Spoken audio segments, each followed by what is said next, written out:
seperti apa nih mekanisme kerja otak manusia? Jadi manusia itu memiliki 5 belahan otak. Nah, kenapa kok bicara tentang otak ini penting banget? Karena memang salah satu di antara fitur terbaik yang Tuhan berikan kepada manusia adalah potensi otak.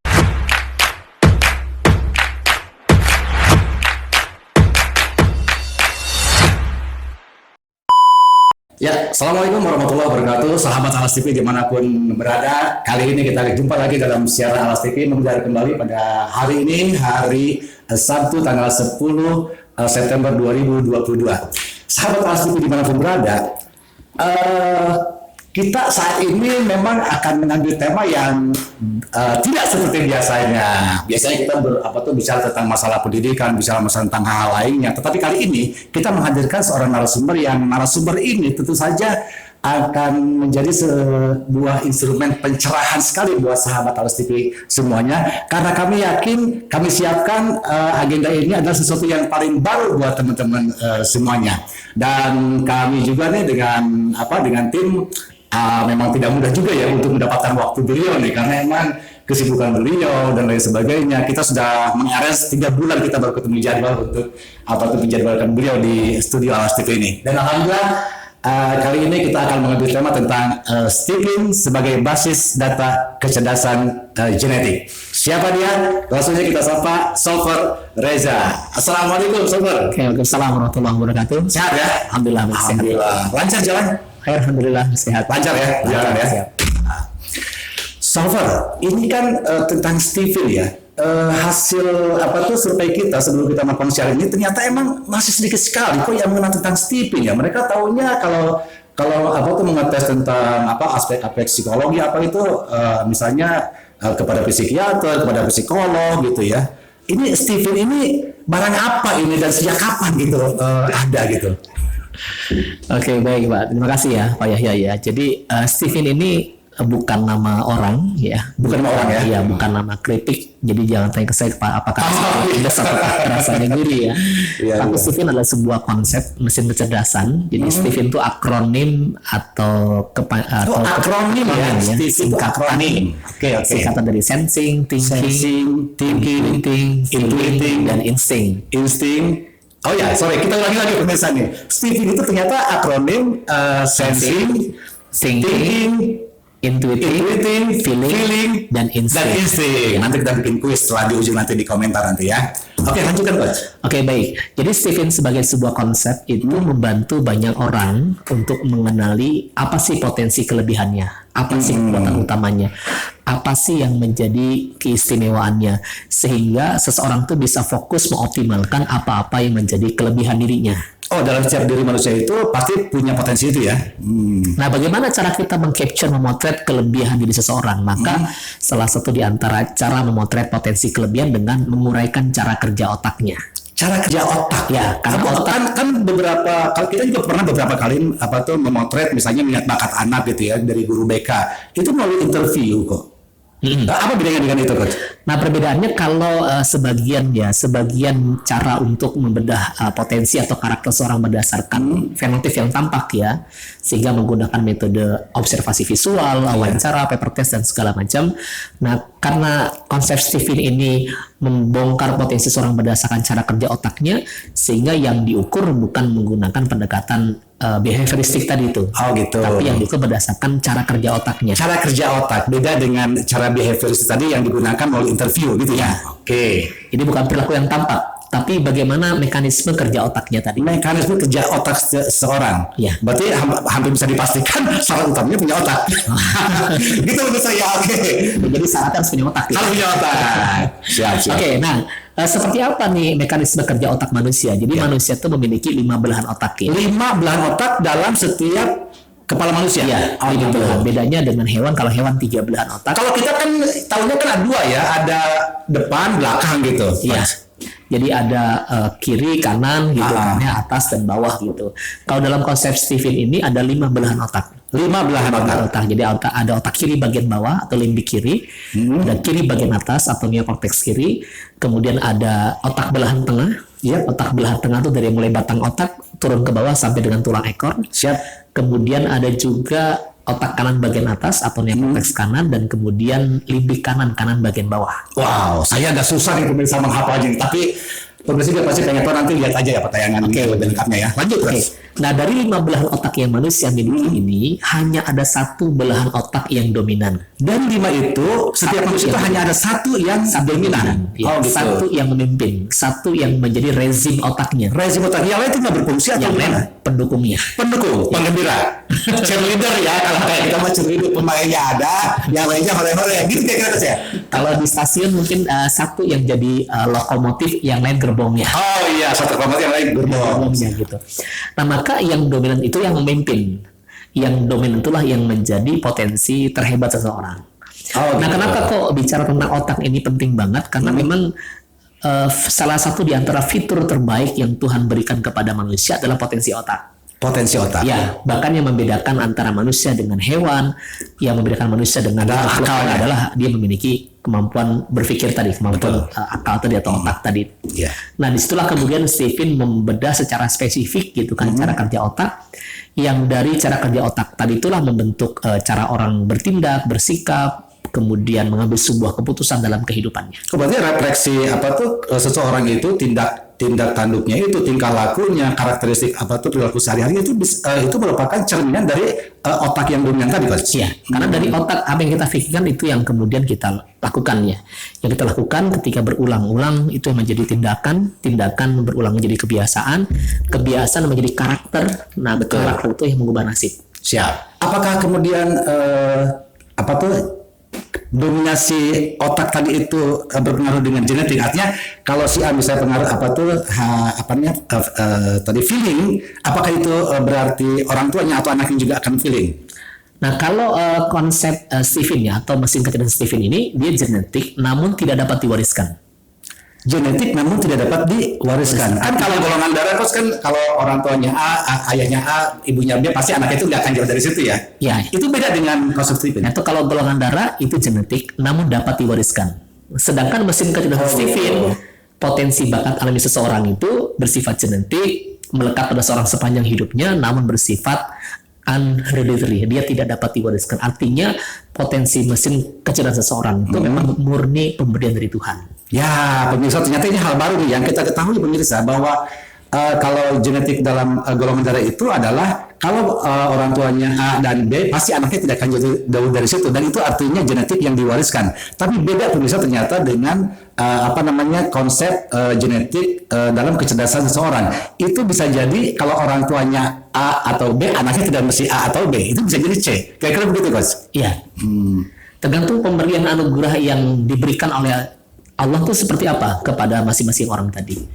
Jadi tidak berbeda tadi dengan golongan darah. Kalau nggak pastikan dengan menggunakan hukum Mendel kita bisa menemukan polanya. Betul. Kalau bapaknya golongan darah A, ibunya B, kemungkinan anak-anaknya A, B atau AB, nggak mungkin C. Betul, nggak mungkin C. Kalau D nggak lulus ya. Nggak lulus ya.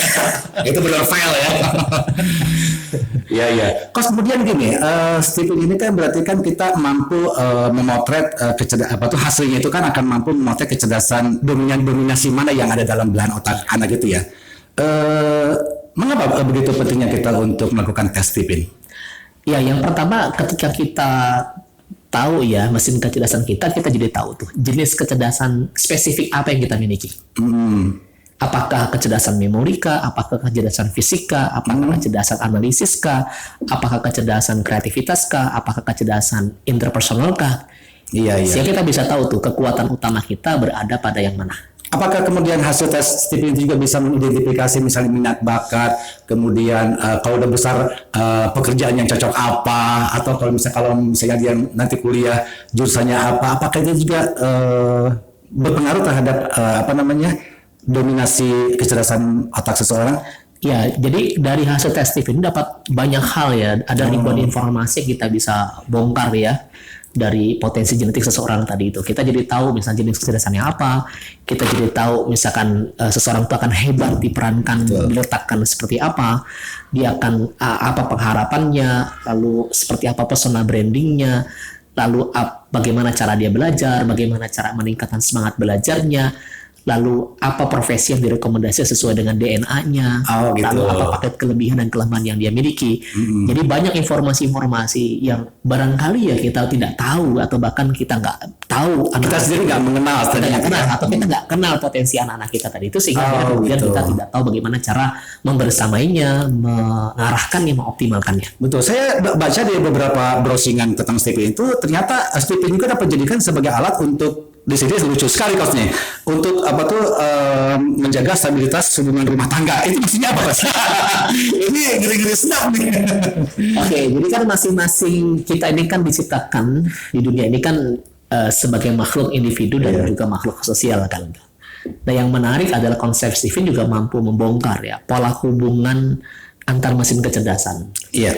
sehingga sirkulasinya bekerja dengan baik, sehingga hubungan yang terbangun adalah hubungan yang harmonis dan hubungan yang produktif. Nah, tergantung postur mesin kecerdasannya apa. Oh gitu ya. Ya. Sehingga Jadi kalau kita Stephen bukan hanya memberikan satu informasi ya bagaimana kita bisa mengoptimalkan potensi diri kita saja, namun juga kita mendapatkan satu informasi bagaimana membangun hubungan terbaik ya. antara termasuk mesin kita mengelola memanage apa tuh perilaku kita agar supaya kita dengan orang yang berbeda berbeda karakteristik itu juga kita bisa mampu mengimbangi gitu, Coach. Ya, bagaimana bisa klik dengan semuanya. Klik semuanya. Artinya kan sebetulnya setiap mesin kecerdasan bisa membangun hubungan yang harmonis dengan siapapun. Betul. Nah, polanya seperti apa? Oh gitu. Nah, kan yang menjadi persoalan kenapa kemudian kita gagal membangun komunikasi, membangun hubungan sosial, karena kita tidak paham polanya. Apa itu juga bisa jadi misalnya pengetahuan atau hasil tes TPN juga bisa membantu untuk tetap menjaga keluarga yang sakinah mawaddah warahmah, atau tidak banyak keributan. Ya, pola hubungan sosial kan bisa hubungan pasangan suami istri, bisa hubungan pola asuh antara orang tua dengan anak, Betul. bisa hubungan antara atasan dengan bawahan, Iya. antara pemimpin dengan anak buahnya, Betul. antara katakanlah ketua dengan timnya gitu. Oh, itu berarti hasil tes TPN itu bisa dijadikan sebagai alat diagnostik awal untuk menempatkan seseorang pada tempat yang tepat kalau digunakan untuk oleh perusahaan gitu. Iya, kalau misalkan dalam organisasi kita jadi tahu tuh bagaimana cara mengoptimalkan orang per orang ya berdasarkan mesin kecerdasan dan jabatan fungsional yang dia emban. Oh gitu. Berarti penting sekali nih buat teman-teman Alas TV gitu kan, terutama mungkin teman-teman yang mungkin memegang dari perusahaan, bagaimana sistem rekrutmen teman-teman. Nampaknya metode Stephen itu juga dapat dijadikan sebagai salah satu instrumen sumber sebagai alat untuk bagaimana kemudian kalau bahasa sekarang tuh replacement on the right place gitu ya. Jadi pola menjadi mudah ya bagi siapapun ya, bagi lembaga, organisasi atau perusahaan itu untuk memprofile karyawannya atau sumber daya manusia secara spesifik. Iya. Nah, kalau kita nih, Coach, biasanya itu dari horoskop. Wah, pasangan saya ini misalnya Gemini, saya Cancer. Nah, itu gimana tuh? Kalau akurasinya gimana tuh? Kalau ini saya dapat pertanyaan nih. Kalau kita menggunakan basisnya adalah horoskop yang biasa di kalangan banyak orang menggunakan salah satu sumber itu. Ya, kalau Stephen ini kan basis pengetahuannya tidak berangkat dari situ. Tidak dari situ. Gitu. Jadi basis pengetahuan Stephen ini berangkat dari neuroscience ya. Jadi ada 3 tokoh penting yang kemudian menjadi fondasi ya pengetahuan Stephen di bidang neuroscience. Yang pertama adalah Carl Gustav Jung, kemudian ada Ned Herman, ada Paul MacLean. Jadi kalau ditanya sebetulnya Stephen ini basis pengetahuannya apa? Ya neuroscience, ilmu berkaitan dengan kerja sistem saraf otak manusia. Itu bagaimana? Kita langsung fokus bagaimana cara mentes seseorang supaya nanti kita bisa mengetahui orang ini berkarakteristik Stephen tadi ya. Oke, caranya mudah banget ya, Bapak Ibu sekalian ya. Caranya cukup dengan tapping aja, scan ya, scan 10 sidik jari. Gitu. 10 sidik jari ya selama 1 menit lah. Waduh, berarti syaratnya harus punya 10 sidik jari ya? Ya, harus punya jari. Harus jari ya? Harus punya jari tangan. Ya, jari tangan. Oh, nggak bisa jari yang lain ya? Nah, oke, 10 sidik jari lalu kemudian di tapping ya, di tapping menggunakan. Berapa lama itu waktunya? 1 menit kurang. 1 menit. 1 menit. Oh, kemudian data sidik jari di-upload ke server pusat ya. Lalu kemudian dalam kurun waktu kurang dari 3 menit ya. Kurang dari 3 menit? Dapat diketahui hasil tes. Hasilnya sudah kita ketahui. Kita itu masuk dalam genetik yang mana? Iya. Oh, wah, keren sekali pemirsa saya. Berarti kalau di total itu nggak nyampe 5 menit. Betul, Coach ya? Betul. Wow, keren. Kos ngomong-ngomong, sudah banyak perusahaan-perusahaan besar mungkin yang sudah menggunakan teknologi Stephen ini. Kalau dari saya pribadi, saya sudah bukan hanya melayani untuk tes Stephen individu ya, tapi juga untuk family, keluarga, kemudian bahkan perusahaan juga. Ada beberapa perusahaan yang saya bantu, bahkan bukan hanya ini ya, bahkan dari awal pendirian perusahaan juga saya sudah bantu, dan alhamdulillah dalam kurun waktu nggak lama kemudian bertumbuh pesat. Bahkan juga government juga sekarang sudah menggunakan Stephen ya untuk memetakan potensi pegawainya. Oh, siap. Wah, keren pemirsa ya. Ternyata emang informasi tentang Stephen ini meskipun baru, tetapi ini dapat menjadikan kita sebagai salah satu referensi. Kayaknya emang tidak cukup waktu kita dengan Coach untuk kita menggali lebih banyak informasi tentang Stephen ini. Ada lagi Coach yang mau disampaikan terakhir tentang Stephen ini? Oke, baik, barangkali ini ya pesan saya untuk banyak orang tuh, seseorang yang biasanya tidak mengenal potensi ini cenderung akan mudah ditempa dengan persoalan galau ya. Galau, oke. Atau saya menyebutnya andilau lah, antara dilema dan galau. Antara dilema dan galau. Pemirsa, andilau antara dilema dan galau. Catat itu ya. Oleh-oleh dari Pak Reza itu. Nah, biasanya andilau itu terjadi itu ketika dia selalu membanding-bandingkan kelemahan dirinya atas kelebihan yang orang lain miliki. Dia merasa insecure dengan dirinya gitu. Dia merasa hampa dengan dirinya. Itu dikarenakan dia belum mengenali ya apa sih potensi kelebihannya, apa sih kehebatannya, apa sih keistimewaan yang Tuhan berikan kepadanya. Nah, ketika seseorang kemudian dia mengenal potensi dirinya, dia memahami karakter kebaikannya, dia memahami keistimewaannya gitu, maka dia memindahkan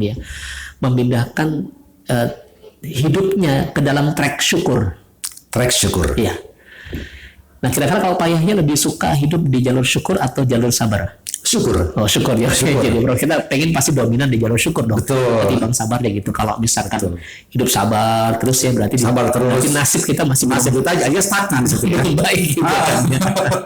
Tapi ketika kita membawa hidup kita di jalur syukur, nah umumnya terjadi ketika kita mampu mengenali kelebihan diri kita. Betul. Anugerah apa yang sudah Tuhan berikan kepada kita, sehingga kemudian lebih mudah kita untuk bisa bertumbuh dalam kehidupan ini. Wah, keren banget pemirsa. Ternyata emang bahwa setiap diri kita itu memiliki kelebihan dan kekurangan masing-masing.